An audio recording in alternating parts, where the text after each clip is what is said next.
옆에 계신 분부터 자기소개 하시고 인사 나눠주시면 좋겠습니다. 안녕하세요. 여러분 사람의 장례식을 만든 보상을 첫 번째 스크린. 네네, 모르는 사람의 장례식 조상아 조연. 네. 조연 이름이 성함이 그게 약간 헷갈려서. 그게 많은 분들이 혼동하시는데 네네. 이게 사연이 있어요. 제가 독일에서 유학 생활을 마쳤는데 네. 거기서 조연이라는 작가명을 사용했어요.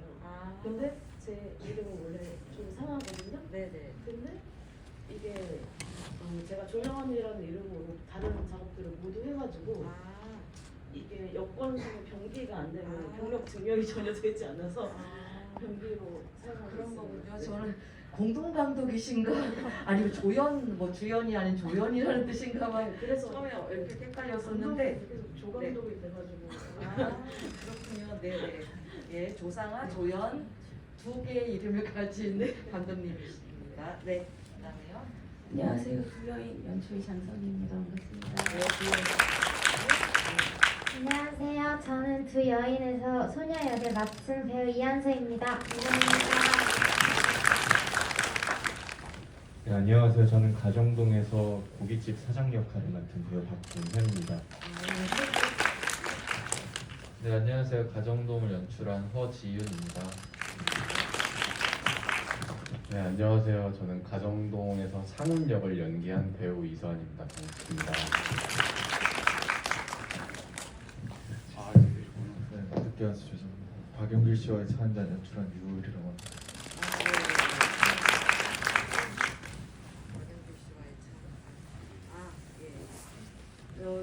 오늘 이제 본 영화들이 다들 뭐 특색 개성들이 다들 이렇게 있는 작품인 것 같은데요.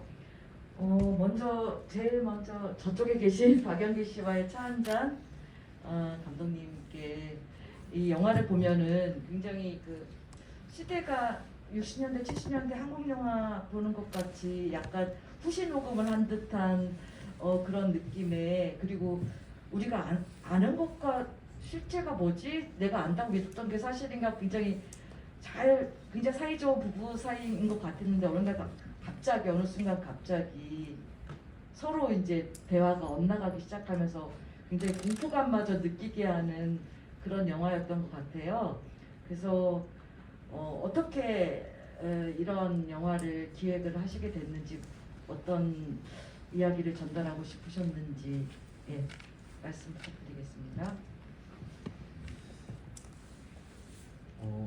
만들게 된 계기는 일단은 그냥 요새 많이들 너는 그런 사람인 것 같아, 저런 사람인 것 같아 이러잖아요.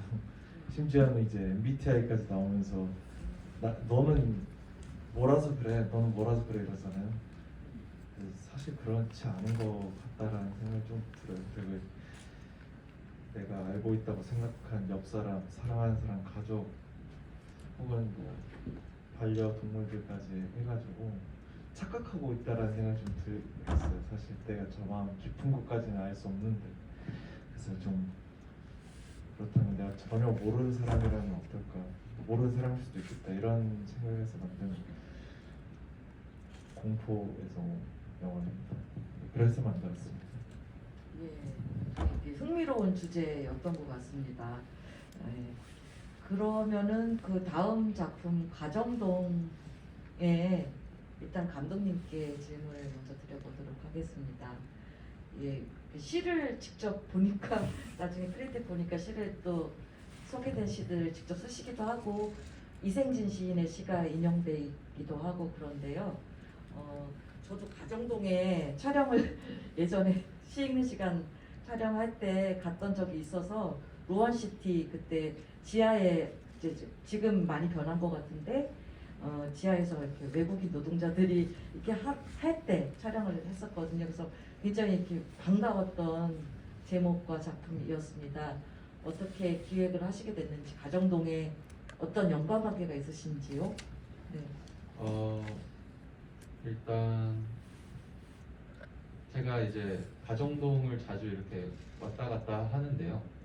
또 어렸을 적 추억도 많은 곳이고, 그래서 말씀하신 대로 이제 가정동이 대부분의 공간이 많이 사라지고 루원시티라는 이런 새로운 도시가 생겨나고 있고 또 조금 아쉬운 마음이 있었어요. 그 공간이 사라지는 것에 대해서.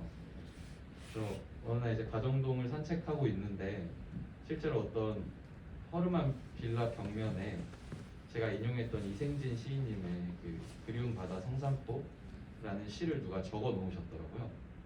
그래서 뭔가 이제 그때 당시에 시나리오를 쓰고 영화를 찍고 싶은 마음에 근데 뭘 써야 될지 모르는 마음에 좀 답답한 상태였는데 그 시를 읽으니까 굉장히 좀 위로가 되고 되게 아름답게 느껴지더라고요. 그래서 그 자리에서 좀 그런 상상을 했던 것 같아요. 이 시가 매일 바뀐다면 어떨까? 그리고 매일 바뀌는 시를 읽으러 오는 한 사람이 있다면 누구일까? 그리고 그 시를 읽은 대가로 이렇게 담배를 이렇게 감춰두고 가면 재밌겠다. 이런 생각을 하면서 가정동 시나리오를 쓰게 됐습니다. 예. 그렇군요. 그러면 일단 다음 작품 두 여인인데 두 여인의 소녀 역할을 맡은 또 배우분이 오셨고요. 감독님 이렇게 오셨는데 예. 일단 먼저 이렇게 연기를 하신 소녀 역을 맡으신 배우분이 굉장히 롱테이크 촬영도 있고 해서 쉽지 않았을 것 같은데 그리고 굉장히 어른스러운 소녀예요. 이렇게 어떠셨어요? 예. 처음에는 제가 롱테이크 촬영이 처음이기도 하고 이제 그렇게 대사가 많은 것도 처음이라서 되게 긴장되고 이제 잘할 수 있을까 걱정도 됐었는데 그래도 금방 적응하고 잘했던 것 같아서 다행이라고 생각했어요. 네, 그러면 장선희 감독님께도 영화 배경이 이렇게 요즘이 아니라 좀 약간 90년대를 배경으로 한 거고 또 국민학교라는 표현이 나와가지고 예 어떻게 이 영화 여성에 대한 이야기 가정에서 여성에 대한 이야기이기도 하다는 생각이 드는데 어떻게 이 영화를 기획하게 되셨는지요? 저는 좀 부모님하고 사이가 되게 가까운 편이라서 조금 나이 먹어가면서 부모님을 엄청 많이 관찰했었던 것 같아요. 그래서 지금 우리 세대 때는 사실 어디를 가고 싶으면 우리가 일을 해서 배낭 하나 메고 어디든 갈 수 있고 내가 공부를 하면 뭐든 할 수 있는 시대인데 이제 부모님 세대는 그게 안 됐던 적이어서 저는 사실 그게 되게 안타깝다고 생각했거든요. 그래서 저희 엄마가 또 되게 재주가 많으신 분이었는데 너무 일찍 결혼하시고 이제 학교를 되면서 자기가 하고 싶은 일을 못하고 이제 아이를 키우고 해야 되는 일을 하면서 사시는 부분이 너무 안타깝고 아깝다는 생각을 했었던 것 같아요.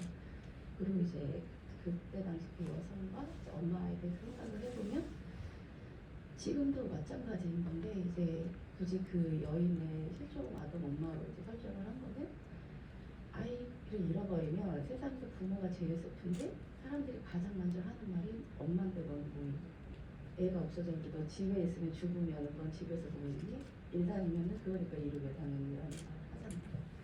그런 게 너무 폭력적이라고 생각을 해서 그래서 그런 엄마 이야기와 그런 여성과 이제 엄마로서의 그런 역할을 맡고 있는 여성들에 대한 이야기를 한번 해보고 싶었어요. 네. 또 관객 여러분들도 질문이 또 막 떠오르실 것 같은데 이제 모르는 사람의 장례식 감독님께도 그 영화가 이제 다른 작품들이 극영화라면 이거는 이제 약간 실험 영화 다큐 이렇게 여러 가지 푸티지 다큐라고도 할 수 있을 것 같기도 하고 굉장히 쉽지 않은 사건들 우리가 충격적이기도 하고 죽음과 연관된 그리고 끊임없이 그리브라고 슬퍼하라라고 이렇게 말하는 요청하는 그런 영화라는 생각이 들었는데요.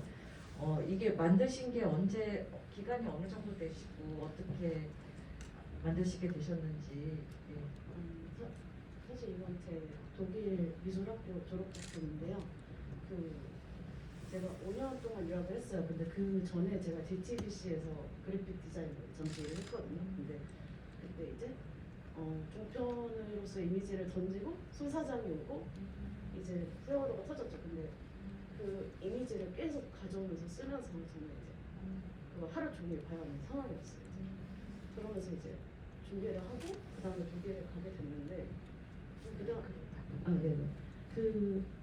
그러면서 이제 세월호가 저한테는 정말 큰 사건이었는데 그 다음에 또 강원 터지고 뭐 최근에 또 다른 사건도 있었잖아요. 이제 근데 연대하지 못하는 죄책감 같은 게 굉장히 컸고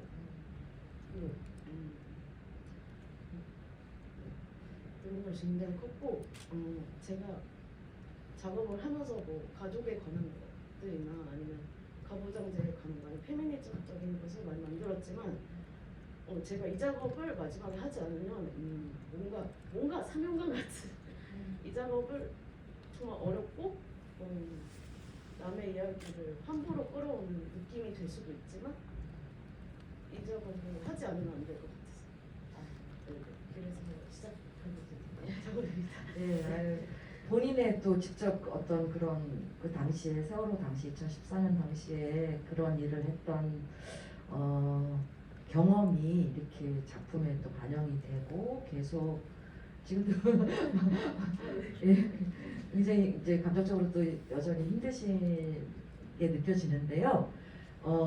관객 여러분의 질문을 좀 받고 시간이 이제 사실 많지 않아서 빨리빨리 질문을 해주시는 게 좋을 것 같습니다. 먼저 앞에 계신 분.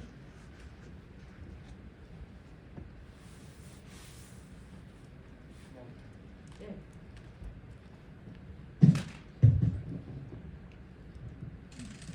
네, 내 작품 모두 잘 봤습니다.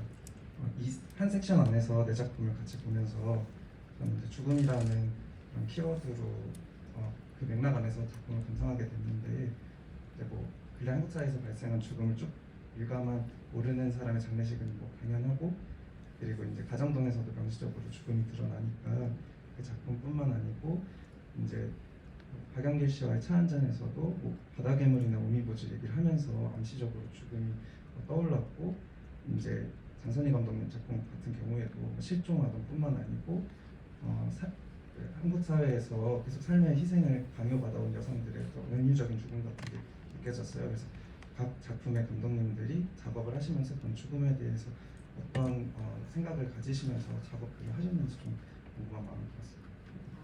좀 약간 좀 큰 질문 같아요. 죽음에 대해서 어떤 생각을 가졌는가라고 이제 질문을 주셨는데 그러면은 이제 저 가정동부터 박연길 씨와의 차 한잔에서도 굉장히 이렇게 미스테리한 이게 뭘까 무슨 신화 같기도 하고 그러니까 관객 입장에서도 참 그 여성분 부인의 입장처럼 그런 이야기들이 나왔었어요. 예, 말씀을 되게 어려운 질문인 것 같아요. 좀 어렵네요. 근데 이 영화 안에서 직접적으로 어떤 죽음에 대한 언급이나 뭐 이런 건 없지만 좀 은근하게 영감을 받았던 작품이 있어요. 그래서 그 죽음이라는 안톤 체호프의 단편 소설이 있는데 거기에 그런 구절이 있거든요. 너는 뭐가 그렇게 너는 죽음이 무섭냐? 그렇다면 무섭다. 왜 무섭느냐? 이러면 알지 못하기 때문에 무섭다라는 얘기를 하거든요. 그러면 너는 눈앞에 있는 모든 것들은 다 알기 때문에 무섭지 않냐? 라는 구절이 있어요. 거기서 되게 많은 영감을 좀 얻었거든요. 그래서 좀 그런 것들이 좀 제 영화 안에서의 죽음은 그런 식으로 조금 은연중에 좀 있는 것 같아요. 좀 다른 작품들에 비해서 직접적으로 조금 언급되지 않기 때문에 좀 좋은 대답 못 드려서 죄송합니다. 아니요 오히려 더 좋은 대답을 안톤 체호프의 죽음에서 영감을 받으셨다는 얘기를 하셨고요. 네.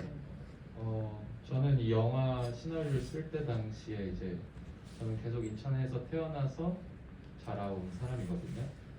인천이라는 도시를 생각하면 저는 노동자들의 도시라는 생각이 들어요.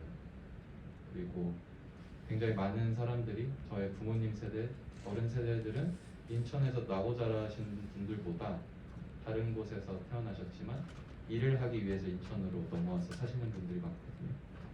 근데 작년에 이제 제가 어떤 활동들을 하면서 노동자분들 다큐멘터리 작업을 하기도 하고 또 인천에 사신 어르신분들과 함께 연극 수업 같은 걸 하기도 했었는데 그러면서 조금 노동자들에 대한 이야기들 그런 것들에 관심이 가고 산재 피해자들에 대한 이야기에도 좀 마음이 가더라고요.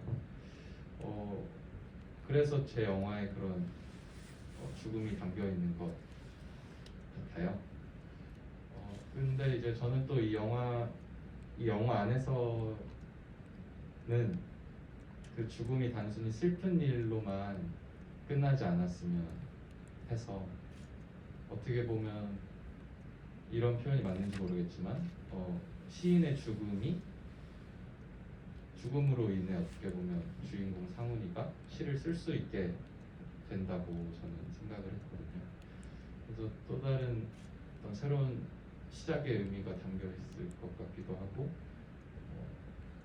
죽음이 그냥 끝이 아닌 것이었으면 좋겠다라는 생각으로 좀 작업에 임했던 것 같습니다. 예, 맞습니다. 예, 수많은 그 건설 사고가 굉장히 많이 일어나는 나라이기도 하잖아요. 우리나라가 그 인천의 가정동이라는 또 상징적인 그 동네이기도 한데 거기서 그 죽음을 넘어서 결국 더 이렇게 시적인 새로운 시의 탄생 굉장히 긍정적으로 표현을 해주셔서 저도 굉장히 이렇게 힘든 현실이지만 뭔가 그래도 희망을 남겨주는 그런 영화로 보게 된 것 같습니다. 네, 두 여인. 저는 솔직히 말씀드리면 죽음에 대해서 저는 생각하지 않았고요. 왜냐하면 저는 이게 희망적인 이야기라고 생각했어요. 마이크를 네, 그 여인이 처음 등장할 때 엄청 지치고 초췌하게 이 전단지를 붙이면서 초점 없는 눈으로 약간 비틀거리면서 걷는데 이제 소녀하고 이야기하고 마지막에 갈 때 이렇게 뒷모습을 굉장히 씩씩하게 앞으로 걸어갔거든요. 그거는 이제 의도한 바가 이 여인은 아이를 찾고 자기가 좋아하고 하고 할 수 있는 그 일을 다시 하면서 삶을 살아갈 것이다라고 저는 그렇게 관객분들은 어떻게 생각하시는지 모르겠지만 저는 그런 의미를 이제 엔딩에 내포했고 그리고 소녀는 자기가 하고 싶은 공부를 해서 자기가 하고 싶은 일을 하는 어른이 되었을 것이다라고 생각을 했어요. 그냥 죽음이나 이런 거라기보다는 그 소녀의 엄마와 여인의 직업을 좀 대비시킨 것은 그때 당시에 노동을 하는 여성들은 그냥 밖에 나가서 내 몸을 쓰면 무슨 일이든 당장 할 수 있지만 오히려 고학력의 여성들은 그때 당시 유리천장을 깬다 이런 말이 있는 것처럼 전문적인 어떤 일을 하는 건 굉장히 힘든 오히려 그런 시기였기 때문에 내가 많이 배우고 고학력이어도 여성이라는 그런 입장 때문에 내가 지금 잘할 수 있는 하지 못한다.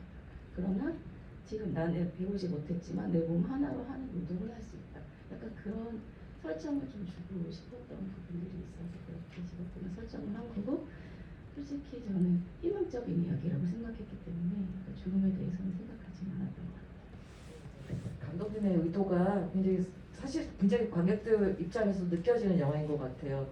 브라보콘을 먹으면서 제목도 브라보콘 먹으면서 그 아주 담담하게 뭐 내가 아이를 잃어버려서 난 슬픔에 빠져 있어 이런 걸 표현하는 게 아니라 서로 이렇게 위로를 해주는 엄마와 딸 관계처럼 보이는 그런 두 여성의 대화였던 것 같습니다.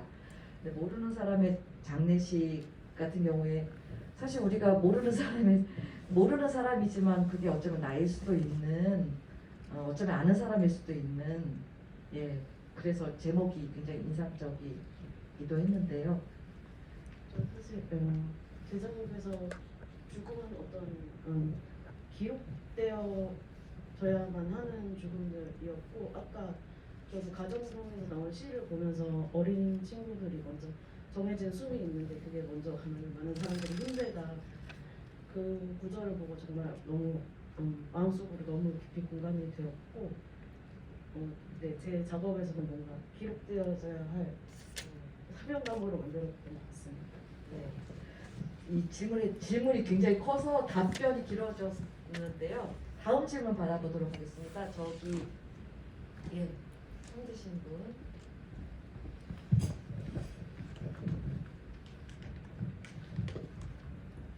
네, 일단 영화 너무 다 잘 봤습니다. 저는 일단 두 분한테 질문 드리고 싶은데요. 첫 번째로 모르는 사람의 장례식을 만드신 감독님께서 영화 안에서 이런 사건을 봤을 때 이제 나는 그 사진을 모으고 또 다듬는다고 말씀을 해주셨는데 혹시 그게 감독님께 어떠한 그렇게 의미가 있는지 조금 말씀을 듣고 싶어서 질문하게 됐고요.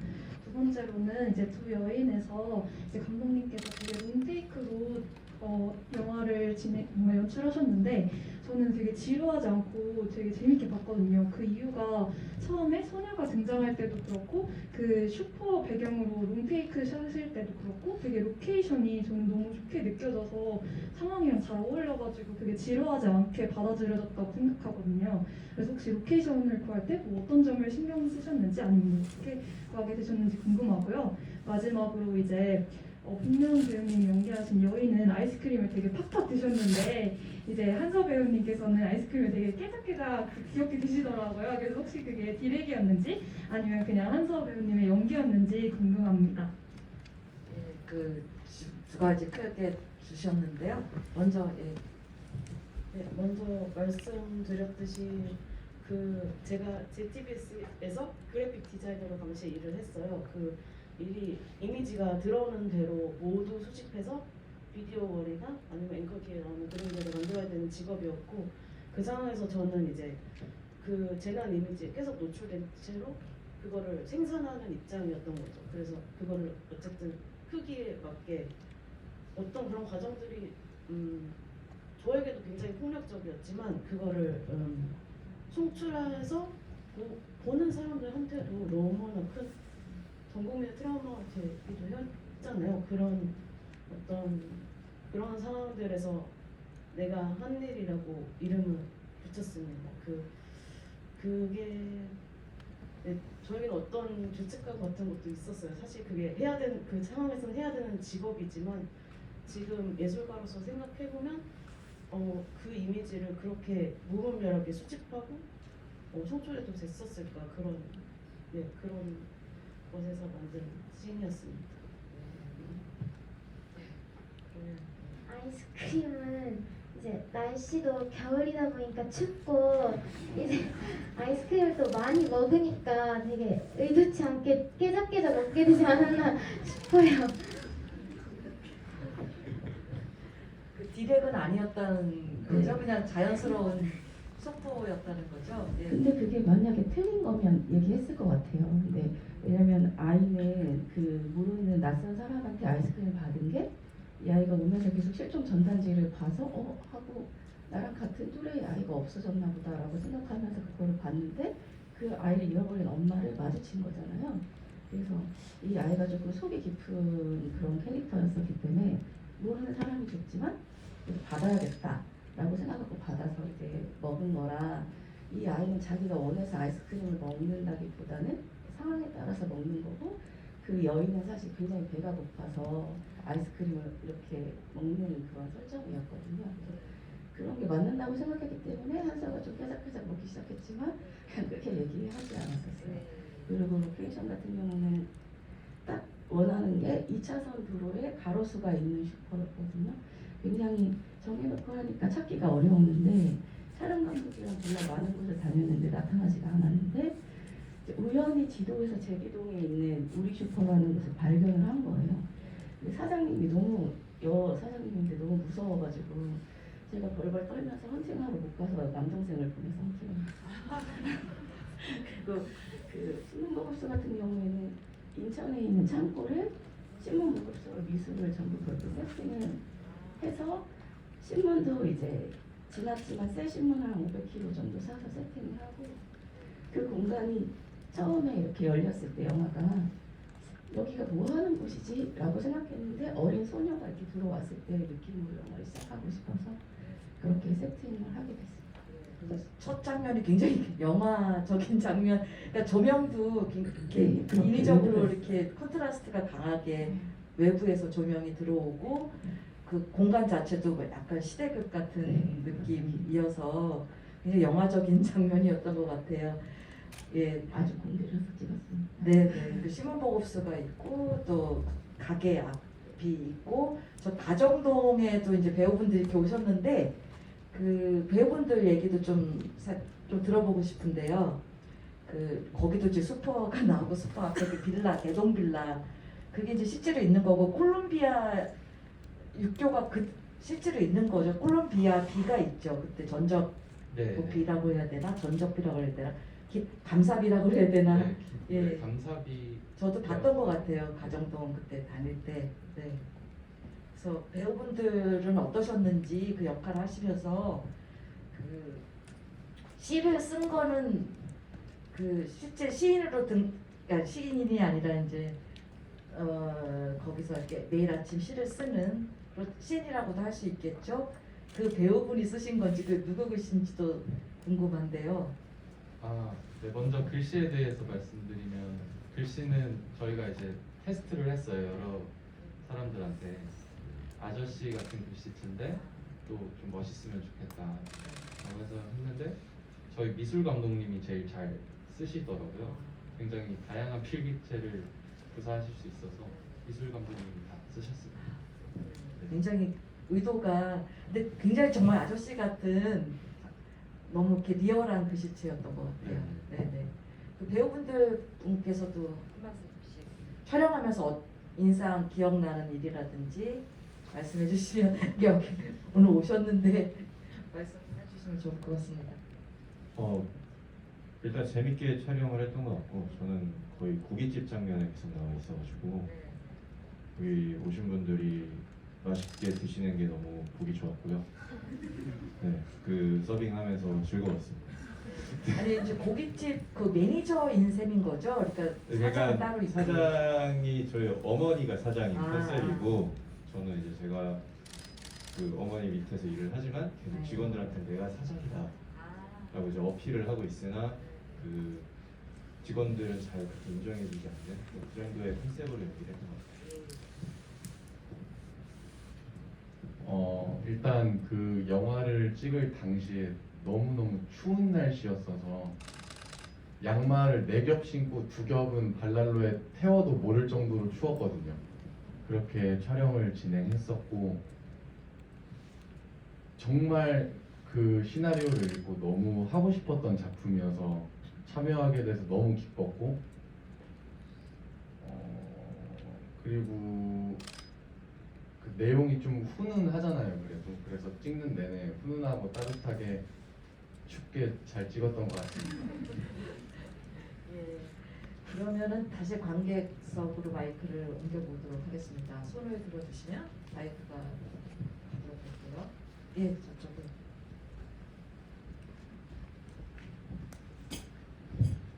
지금 시간이 얼마 남지 않아서 거의 마지막 질문이 될 것 같기도 한데요. 네, 저는 그 유울 감독님께 질문 드리고 싶은데 그 마지막에 많은 분들이 등장을 하셨었는데 그 제 기억에 크레딧에 그분들이 안 나와 있던 것 같더라고요. 그래서 혹시 그게 어떤 의도가 있으신 건지 그 씬을 파악하는데 좀 참고할 만한 요소로 봐도 되는지가 궁금합니다.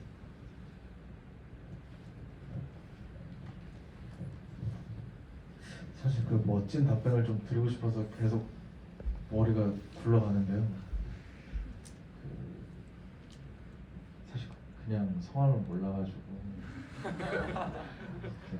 네, 보조 출연자 그 대장님이 오셔가지고 훅 찍고 훅 해서 간 거라 제가 일일이 그렇게 적지 못했는데 죄송합니다. 다음에는 좀 멋지게 다 적어서 그렇게 진행할 수 있도록 하겠습니다. 네, 그 마지막 장면이 정말 어떻게 보면 그러니까 또 깜짝 놀라게 하는 화면에 카메라를 이쪽에서 방향을 바꾸니까 신사숙녀 분들이 딱 한 곳을 이쪽을 바라보면서 찻잔을 딱 드는 그 장면 굉장히 인상적이었는데요. 그 시대의 배경도 그렇고 즉 어떤 주제를 얘기하고자 할 때 그 시대와 그런 어떤 흑백 영화의 컨셉 이런 것들을 생각하게 된 계기가 있을까요? 일단은 고전 영화 특유의 그 옛날 영화들 보면 약간 지금이랑 다르게 투박한 면들이 좀 존재하는 것 같아요. 근데 거기서 오는 어떤 어색함들이 이 영화에서 좀 잘 맞을 것 같다고 좀 생각이 들었었고 60년대라고 했었던 거는 좀 혼란스러웠던 시기라고 조금 생각이 들더라고요. 물론 제가 살진 않았지만 이게 좀 찾아보다 보면 전쟁이 끝난 지 얼마 안 됐고 이제 막 조금 개발이 조금 되기 시작하고 근데 이제 그 복잡한 시대에서 어느 한 중산층으로 보이는 사람들이 여유롭게 차를 마시고 있는 게 참 어떤 특권 같이도 느껴지고 근데 그 사람들이 오히려 되게 앉아서 차를 먹기만 하는데도 이상한 분위기로 가면 더 어떤 기괴함이 있겠다 뭐 그런 식으로 해서 컨셉을 좀 잡았었던 그렇습니다. 예, 기괴함과 어떤 공포와 또 어떤 슬픔과 애도와 또 뭔가 위로와 또 희망 이런 여러 가지 감정들을 오늘 내 작품에서 볼 수 있었던 것 같은데요. 시간이 이제 다 되어서 마지막으로 이제 여기 감독님들 꼭 하고 싶은 뭐 다음 계획이라든지 이 작품을 어떻게 더 봐주셨으면 좋겠다든지 이렇게 마지막 말씀 나눠주시면 좋겠습니다. 네, 소소한 얘기라든지. 사실 이 제가 영화제 된 것 자체가 굉장히 희한한 일이기도 해요. 사실 저는 미술학교에 다녔고 극영화를 만드는 게 아니고 제 친구들은 조각을 하고 그림을 그리는 친구들이거든요. 근데 이런 상황에서 다른 극영화 하시는 다 같이 작업을 하는 사실 저는 제가 감독 모든 걸 혼자 다 해야 되기 때문에 항상 그런 상황에 있다가 이렇게 협업을 하시는 분들의 다른 작업들을 만나서 너무 반갑고 여기에 정말 통역에 대해서 너무 영광입니다. 네. 뭐 그래픽 작업도 하셨고 영화와 관련된 일도 하셨고 전공 미술이지만 미술 작가 분들이 영상 쪽으로 작업을 많이 하시기 때문에 네, 당연히 여기 오시는 게 당연한 일입니다. 네. 네, 우선 소중한 주말에 단편 영화를 보러 와주신 관객분들께 너무 감사드리고요. 우리 영화의 배우분들이 너무 연기를 잘해주셔서 특히 우리 이한서 배우 같은 경우에 정말 100% 대사대로 시나리오인 대사대로 연기를 이렇게 해줘가지고 저도 사실 엄청 많이 보고 시나리오 쓰고 편집됐지만 못 외우거든요. 얼마나 많이 연습했을까 그런 생각이 들어서 한서 배우랑 이동현 배우님께 감사드리고 그리고 저희 스태프들도 촬영 감독님이 헌팅도 다 해주고 진행도 다 해주고 정말 모든 걸 다 해준 촬영 감독님이랑 그 동시에 녹음 저희 전부 후시 없이 동시로 한 거라서 동시 사운드를 살려주신 믹싱 기사님한테도 감사드리고 네. 그리고 올해 단편을 또 찍었기 때문에 내년에도 꼭 소독제에서 다시 찾아뵐 수 있으면 좋겠습니다. 감사합니다.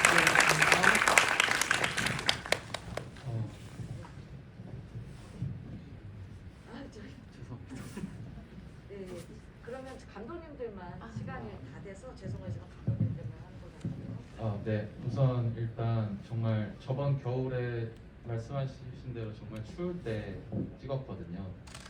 그리고 제가 아까 말씀드렸듯이 제가 처음 벽에 걸린 시를 읽었을 때도 되게 추운 날씨인데 그 시를 읽을 때 좀 마음이 따뜻해졌어요. 그래서 오늘 추운 날씨에 제 영화를 보신 관객분들의 마음이 조금 따뜻해졌으면 좋겠다라는 작은 마음이 있고 여기 박종현 배우님은 사실 제가 학교 다닐 때 연기 수업을 들었을 때 교수님이셨어요. 그래서 제가 이렇게 어렵게 부탁을 드렸는데 흔쾌히 촬영을 도와주시고 현장에서 그 존재 자체로 되게 큰 저한테 힘이 되어주셨어서 너무 감사했고 또 우리 이서한 배우님도 정말 추운 날씨에 제가 쓴 이야기를 너무 사랑해 주시고 정말 좋아해 주셔서 이렇게 좋은 영화로 또 무사히 잘 만들어져서 상영할 수 있었던 것 같아서 또 스태프분들도 와 계신데 너무 도움 주신 분들한테 감사하다는 말씀 드리고 싶습니다. 네.